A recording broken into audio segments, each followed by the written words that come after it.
በስመ አብ ወወልድ ወመንፈስ ቅዱስ አሐዱ አምላክ አሜን። መጽሐፍ ስንክሳር ዘወርኃ ጥር ዕለት 11 ጥሪ መዛዕለት እዚኣ ኣዴና ንጽህትን ክብርትን ብሩኽትን ድንግል ማርያም ብሓቂ ወላዲተ ኣምላኽ እግዝእተ ኩሉ ፍጥረት ዕለተ ዕረፍታ እያ። በዛ ዕለት እዚኣ ኣብ መቓብር ወዳ ጎይታና ኢየሱስ ክርስቶስ ጎልጎታ ማለት እዩ ክትጸሊ ኸላ መንፈስ ቅዱስ ካብ ዝሓለፈ ዓለም ከም ትግዕዝ ነገራ ካብኡ ካብ ደብረ ዘይቲ ደናግል ናብ ኣመፃ መድሃኒና ስለዚ ነገርን ሽዑ እግዝእትነ ማርያም ከምዚ እናበለት ጸለየት።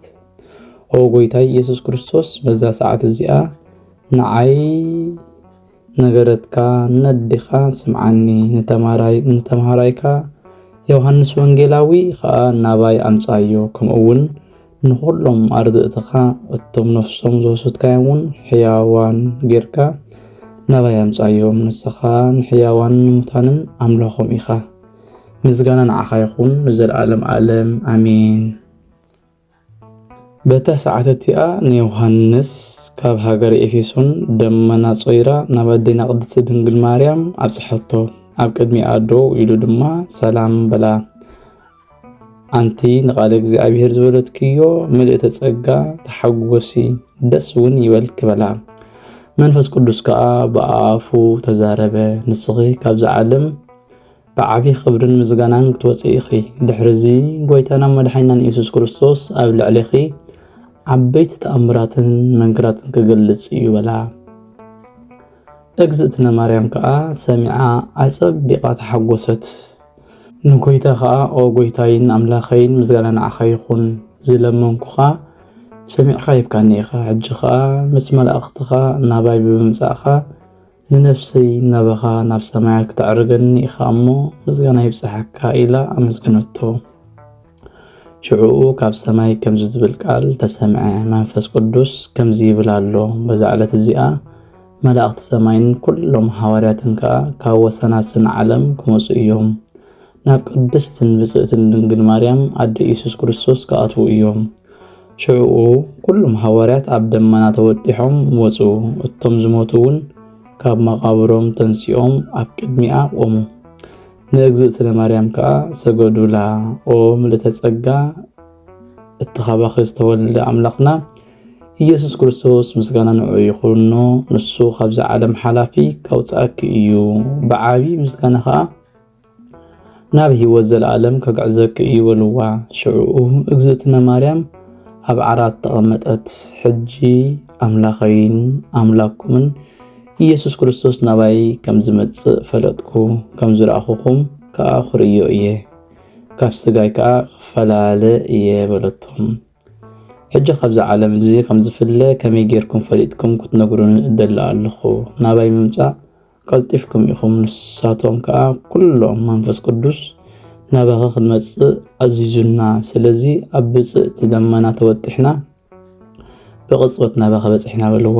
እግዝእትነ ማርያም ነዚ ቃል እዚ ካብ ሓዋርያት ምስ ሰማዓት ዓው ኢላ ጎይታይን ኣምላኸይን ኢየሱስ ክርስቶስ ንቅዱስ ስምካ እዝምርን ኣመስግንን ኣለኹ በለቶ።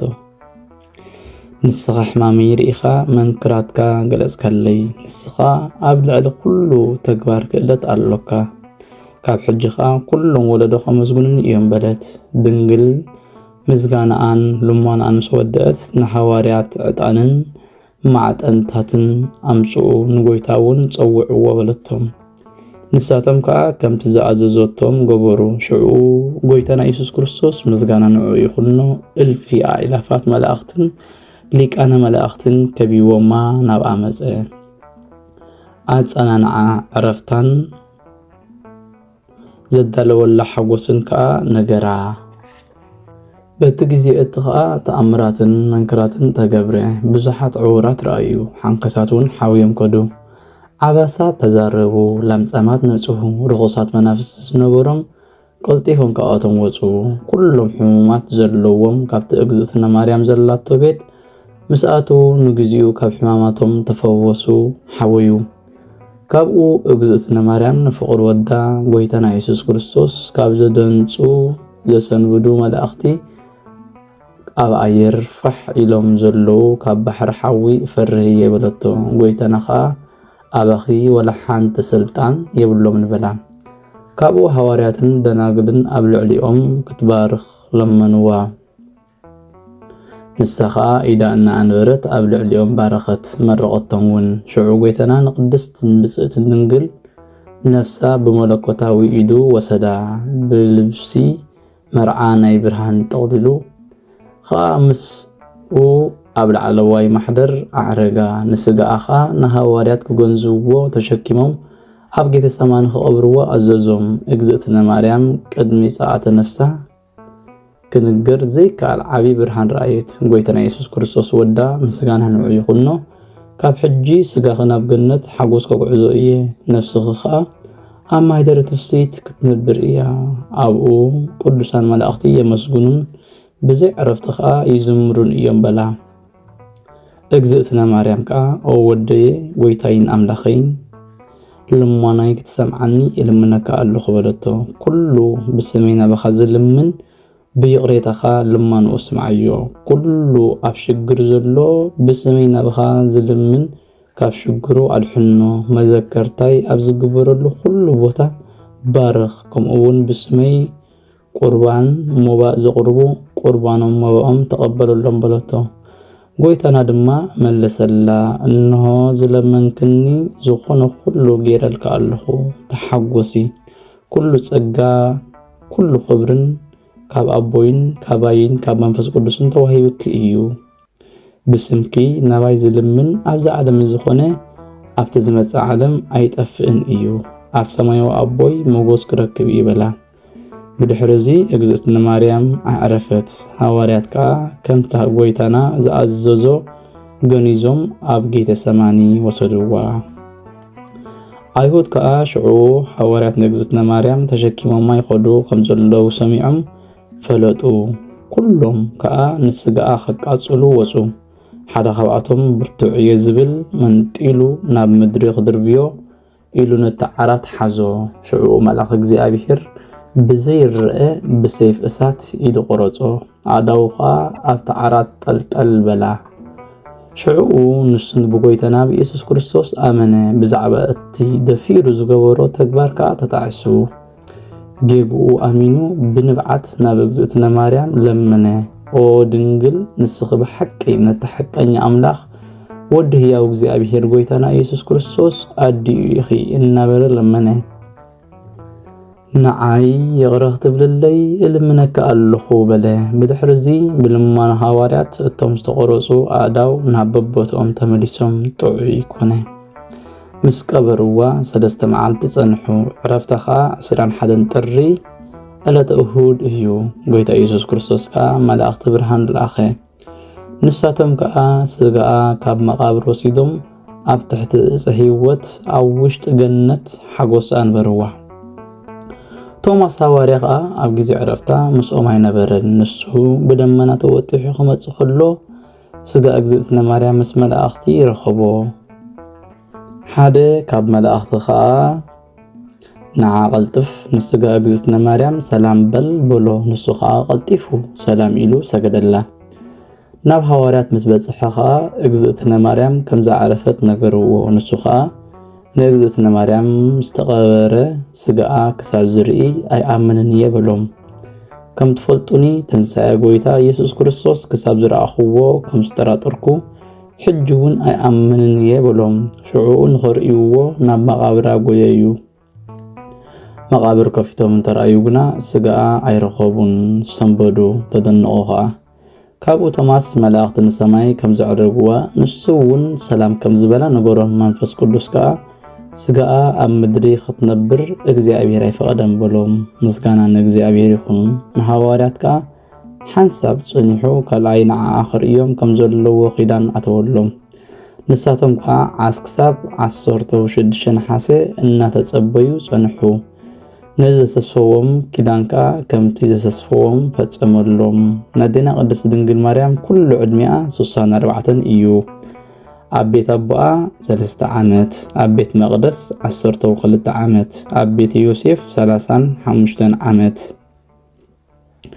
ምስ ዮሐንስ ሐዋርያ ኸ 14 ዓመት እዩ ከምቲ ጎይታ ዝኣዘዞ ኸ እንሆ ወድኺ ምስ በላ ምን ዮሐንስ ኸ እናታዲኻ ምስ በሎ ካብታ ሰዓት እቲያ ወሰዳ ናብ ገዝኡ ኸ ኣተዋ ጸሎታን በረኸታን ምሳና ይኹን ንዘለዓለም ዓለም አሜን። ሰላም ለጸአተ ነፍስች እንዘ ድንጋጼ ሞት አልባ በመዓዛ ክርስቶስ ወልድች ዘይጽኑ እምሲነ ሳባ ማርያም ጸጋች እስመ እማንቱ ተውህባ ውዳሴ ዚአች አህጉራተ ዓለም የበባ ወስብሃተች ሰማያተ ነበባ ሰላም ንመውጻእ ስጋኺ ናይ ሞት ድንጋጼ አልቦ ዘይብላ በመዓዛ ክርስቶስ ወድኺ ዝጨኑ ዝጥዕም ካብ ሲነ ሳባ ማርያም ጸጋኺ ንሳተን ምስተወህባ ውዳሴኺ ሃገራት ዓለም የበባ ዓለላ ምስጋናኺ ኸኣ ሰማያት አጎልበባ። ሰላም ለጸአተ ነፍስች በመዓዛ ክርስቶስ ዘተነቅበ መሰንቆ ማህሌት ሐዋስ ከመይሰርር አልባበ ሃራ ሰማይ ብዙሃን እለ አልቦሙ ሐሳበ እንዘይዘምሩ ቅድሜች ወመንገለ ድህሬች ካይበ ሞትች ማርያም ይመስል ከብካበ ሰላም ንመውጻእ ስጋኺ ነፍስኺ በመዓዛ ክርስቶስ ዝተረኸበ መሰንቆ ማህሌት ጥዑም ዘበራብር አልባብ ወይኒ ዘላዕል ሰራዊተ ሰማይ ብዙሓት ዘይቆረጾሩ እለ አልቦም ሐሳብ በቅድሜኺ እናዘመሩ ብድሕሪኹም ከምኡ ናትኪ ሞትሲ ማርያም ይመስል ከብካብ መርዓ ለሐሞታ ለማርያም ህቡረ ሰለጡ በምስጢረ ወልዳ ልዑል እንዘይትፋለጡ ነፍሳ በህርየ ይትረከብ ተውላጡ ዮም መላእክት መንገለ አርያም መሰጡ በወድነ ስጋሃ ሐዋርያት ከይተሰማኒ ይሶጡ በኸት ሞታን ማርያም ሓቢሮም ዘስለጡ ዘዓጽው በምስጢረ ወልዳ ልዑል ከይተፈላለዩ እንዘይትፋለጡ ነፍሳ ብርህቲ ዘይርከብ ለውጡ ንዕኡ ዝመስል የልቦን ሎሚ መላእኽቲ ናብ አርያም መሰጡ በድኒ ስጋውን ሐዋርያት ኣብ ጌተ ሰማኒ ኣቐመጡ ሰላም እብል ውስተ ደብረ ማህው ተርእዮታ በዘዮም ሰዓተ ዕረፍታ ለማርያም ድንግል ሃበይ ሰባህ ምህረታ ትደመር ነፍሰ ዚአየ ምስለ ነፍሰ ጻድቃን በቤታ በእንተ ጌጋያ ብዙህ ይትንበር ባህቲታ ሰላም እብል ኣብ ደብረ ማህው ምርአያ ተርእዮታ በዘሎም መዓንተ ሰዓት ዕረፍታ ንድንግል ማርያም ኣብ ዘመስግንሉ ምሕረታ ንነፍሰይ ተሐውሳ ምስ ነፍሲ ጻድቃን ኣብ ቤታ ብዛዕባ በደላ ብዙሕ ኣይትንበር ተፈልያ ብሒታ ሰላም ለከ ለባሴ ጸማ ወህማም በእንተ ኢየሱስ ክርስቶስ አሃዜ ኩሉ ዓለም ቶማስ ርእሳ ለደብረ ማርያም ሃቢሃ ጸሊ በእንቲአየ በጸሎትከ ፍጹም እስመ ይእቲ ርህርይት በሰናይ ሰላም ነዓኻ ለባሲ ድኻም ምስ ሕማም ምእንቲ ኢየሱስ ክርስቶስ ዝሓዘ ኩሉ ዓለም ቶማስ ርእሳ ንደብረ ማርያም ናብኣ ጸሊ ምእንታይ በጸሎትካ ፍጹም ንሳ ርህርህቲ ህያ እትምቅርውን ካብ መዓር ጥዑም በዛ ዕለት እዚኣ ቅድስትን ጻድቕን ኢላርያ ጓል ንጉስ ዘይኑን ዓረፈት አቡኣ ቁኑዕ ሃይማኖት መፍቀሪ ቤተ ክርስቲያን ነበረ ክልተ ኣዋልድ ወለደ ነዛ ቅድስት እዚኣ ካልአይቲ ሓውታ ብዘይከአን ወዲ የብሉን እዛ ቅድስት እዚኣ በይና መንባር ትፈቱ ነበረት ብልባ ኸኣ منكسنا ክትለብስ አስከይ መቆቢዕ መላእኽቲ ተሐስብን ተሐልምን ነበረት ካብ ቤተ መንግስት ወጽያ አልባስ ለወጠት ክዳን ሰቦት መሊሳ ናብ ሃገረ ግብጺ ካብኡ ድማ ናብ ገዳም አስቄር ስከደት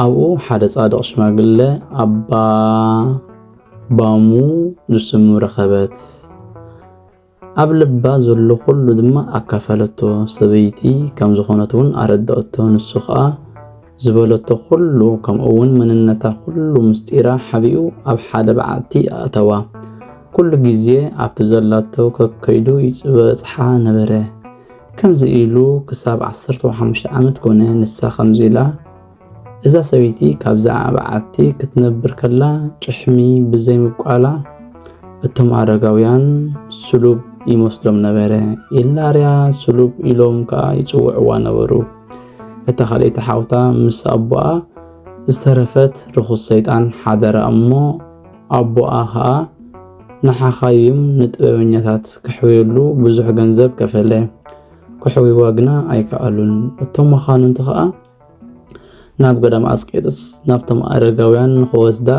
أما خروو نايتم قدسان أرجاويان زينا قدسن أب كل جزءات روم تبزحو تسمع نبره أبو أخا مس مخاننتن مسافنتن مس باروتن صبوتن أنستن جيرو ناب قدام أسكيتس لأخا سددا نابتم قدسان أرجاويان كم زبل مدقت صحافة أو قدسان أبوتاتي بزعبات زبصحني حزن أكافلكم ألخو እግዚአብሔር ክልተ ኣዋልድ ሂብኒ ነይሩ እቲ ሓንቲ ንዓለም መንና ኸይዳ እያ ኣበይ ቦታ ከም ዘላ ኣይፈልጥን እየ ነዛ ሓብታ ኸኣ ርኹስ መንፈስ ሓዲርዋ ኣነ ንሳ መጸናንዒት ትኾነኒ እያ ኢለ ኣሓስብ ነበርኩ ሕጂ ኸኣ ኣብ ቅድስናኹም እልምን ኣለኹ ክትጽልዩ ኢላ እሞ እግዚአብሔር ከኣ ካብ ሕማማ ክፍውሳ በሎም እቶም ቅዱሳን ገዳማውያን ከኣ ናብቲ ንጉስ መጽሓፍ መልእኽቶም ምስ አንበቡ ጎይታ ካብ ሕማማ ክፍውሳ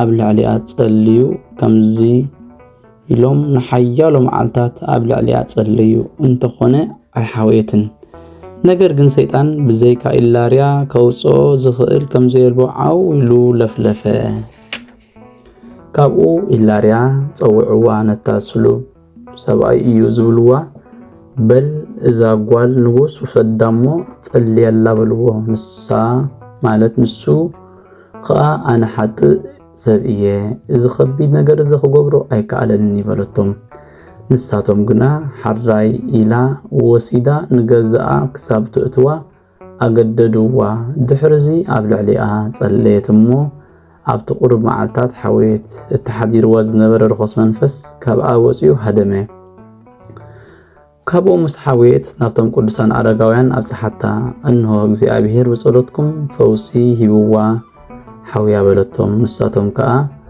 ሓጎሱ ናብ ኣቦኣ ብሰላም ሰደድዋ ኣብ ኣቦኣ ምስ በጽሐት ከኣ ኣቦኣ ኣጸቢቑ ተሓጎሰ ኩሎም ቤተሰቡ መኻንንቱ ተሓጎሱ እሞ ንጎይታና ድማ ኣመስግንዎ ብድሕሪኡ ንጓሉ ኣብቲ ገዳም ምስቶም ቅዱሳን ኣቦታት ከመይ ኢልካ ትነብር ነበርክ ኢሉ ሓተታ ንሳ ኸኣ ብዛዕባታ ካብ ሕማማ ዘሕወየታ ቅድስቲ ኢላርያ ኣዘንተወትሉ እቲ መነኮስ ዘሕወየኒ ኣጸቢቑ እዩ ዝፈትወኒ ስዕም የብለኒ በለቶ ሽዑ እቲ ንጉስ ይስዕመኒ ምስ በለቶ ብውሽጡ ተረበሸ ኣዝዩ ኸኣ ተጨነቐ መነኮስ ዶ ሰበይቲ ክስዕም ይግብኦ እዩ በለ ሽዑ ናብ ገዳም ኣስቄጥስ ናብቶም ቅዱሳን ኣረጋውያን ንቅዱስ ኢላርያ ናባይ ለኣኹለይ እቲ ንጓለይ ዘሕወያ ኣነ ብኦ ክባረኽ ዝብል መልእኽቲ ለኣኸሎም ሽዑ እቶም ቅዱሳን ጸውዕዋ እሞ ናብ ንጉስ ኪድ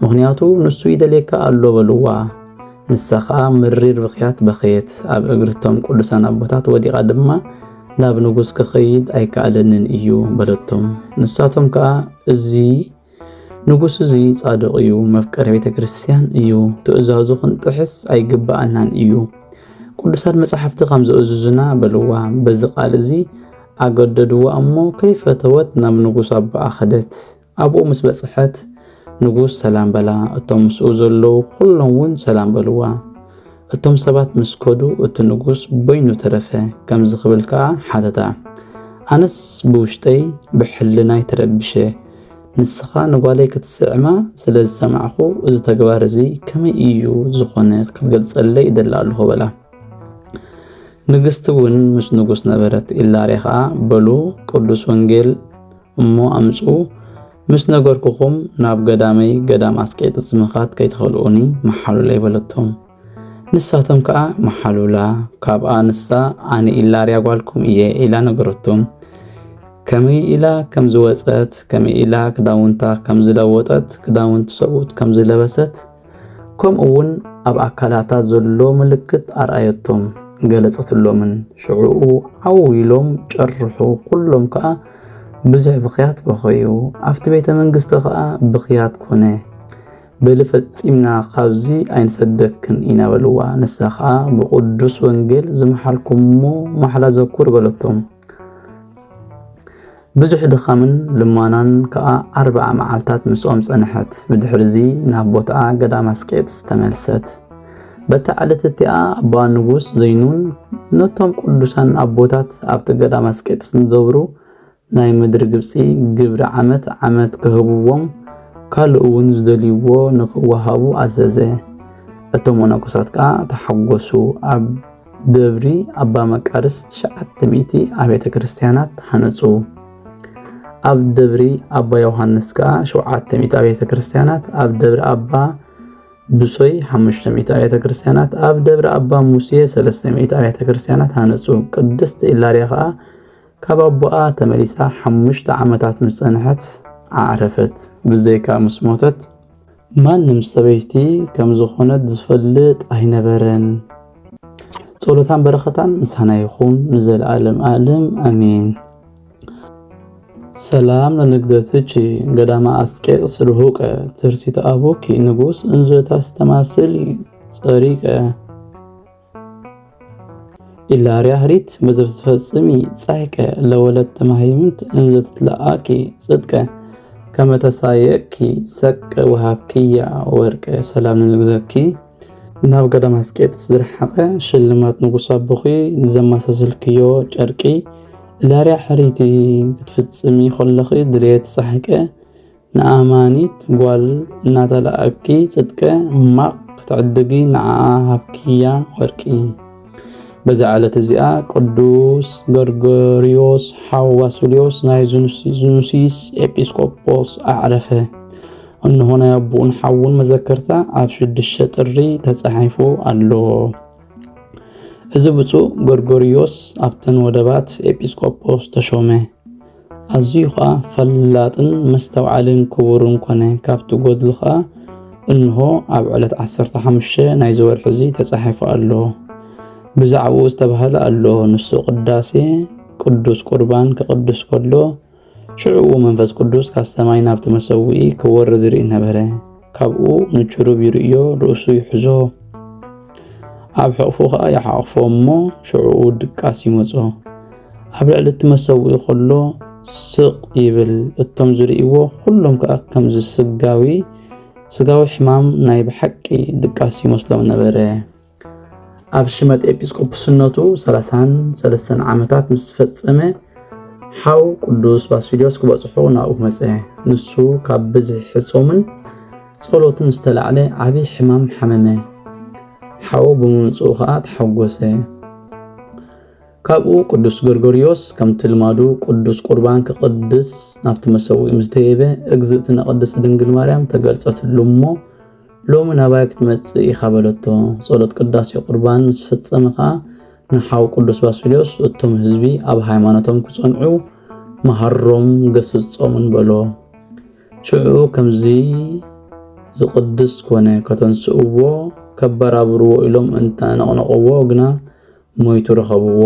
ቅዱስ ባስልዮስ ከዓ ዓብይ ሳንዱቕ ከዳልውሉ ኣዘዞም። ንሳቶም ከዓ ኣዳልውሉ። ንሱ ቅዱስ ባስልዮስ ባዕሉ ገነዘኦ እሞ ብጸሎታትን ብማህሌትን ኣኽቢሮም ቀበርዎ። ጸሎትን በረኸቱን ምሳናትኹን ንዘለዓለም ዓለም አሜን። ሰላም ለጎርጎርዮስ በአዳወ ጭሩብ ዘተሓቅፈ ጊዜ አርግ ለሊ ቅዳሴ ቁርባን ወኩፈ ከመ ማርያም ትቤሎ እንዘ ተከስት አፈ እስመ መሰሎሙ አርአያ ዘይነውም ዘልፈ ሰብአን ቅህዎ ተረክበ ሩፈ። ሰላም ንጎርጎርዮስ በአዳው ጭሩብ ዝተሓቅፈ ከዕርግ ከሎ ባዕሉ ቅዳሴ ቁርባን ቅቡል ወኩፍ ማርያም ከም ዝበለቶ ኣፋ ከፊታ እንዘ ተከስት አፍ ንዝርእይዎ መሰሎም ከም ዝደቀሶ ኩሉ ግዜ ዝሓለፈ እንተነቕነቕዎ ግና ተረኸበ ዳኣ ዕሩፈ። ሰላም ለኤርምያስ ዘተነበየ በተግሳጽ አመ እስራኤል አፍቆሩ አማልክተ እብን ወእጽ እስመ አሰሰለ ሎሙ ባሕለ ጸሎቱ ርውጽ አራዊት ወአናብስተ ጉሩማን ራእይ ወገጽ ወበእንተዚ ትገበር በዓሉ በግብጽ። ሰላም ለኤርምያስ ዝተነበየ በተግሳጽ እስራኤላውያን ምስ ፈተው አማልክተ እምኒ ዕንጨይቲ አርሒቁሎም እዩ። ባሕሉ ጸሎቱ ርውጽ ቅልጡፍ አራዊትን አናብርትን ጉሩማን ራእይ ወገጽ ምእንቲ እዚ ገብሩ እዩ በዓሉ ኣብ ግብፂ በዛዕለት እዚኣ መዘከርታ ኒቆላዎስ ናይ ሰማዕትነት ዝተቐበለን ኣባ ፊቂጦር ኤጲስቆጶስን እያ። በረኸቶም ሳናትኹን ንዘለዓለም ዓለም ኣሜን። በዛዕለት እዚኣ ብዘመነ መርቅያን ንጉስ ሮም ከሓዲ መልኻዊ ጳውሎስ መኮንን ሲላስ ካህን ሰማዕትነት ተቐበሉ። እዚ ከዓ ኣብ ጌተሰማኒ ነዴና ቅድስት ድንግል ማርያም ብዕረፍታ ምስ ኩሎም ምእመናን ተኣኪቦም ከለዉ ዮርዳኖስ ከሓዲ መፅኡ ከበቦም ሓደ ኸይትረፈ ከዓ ቀተሎም። በረኸቶም ምሳና ይኹን ንዘለዓለም ዓለም ኣሜን። ሰላም እብል ሰማዕታተ ክርስቶስ መድህን ምስለ መኮንን ጳውሎስ ምስለ ሲላስ ካህን በእንተ ኢነሱ ቅድመ እንዝህያዋን ከመይት መየጡ እለተቀትሉ ሙታን እምአይነ ቀሲስ ተሃባ ቁርባን ሰላም እብል ንሰማዕታተ ክርስቶስ መድህን ምስ ጳውሎስ መኮንን ሲላስ ካህን ስለዘይተቀበሉ ቅድም ከለው ህያዋን ምእንቲ ክቆርቡ እቶም ዝተቀትሉ ሙታን ካብ ዓይነ ካህን ተሓበ ቁርባን ሰላም ለዮሐንስ ምክንያተ ህይወት ዘኮኖ ሰሪቀ ጽዋዕ ወዘ ቁርባን ምስለ ልብስ ዘይትከደኖ ኣመ ኣመረቶ ሎቱ ማርያም እማ አድህኖ እንበለይ የባህርሮ ሞት ወእንበለያ ደንግጽ አይኖ ውስተ ጽንፈ ምስዋዕ ዮም አይረፈ ደኒኖ ሰላም ለዮሐንስ ምክንያት ህይወት ዝኾኖ ምስራቅ ጽዋዕ ናይ ቁርባን ምስ ናይ ልብሲ ዝኽደኖ ምስ ሓበረቶ ንዕኡ ማርያም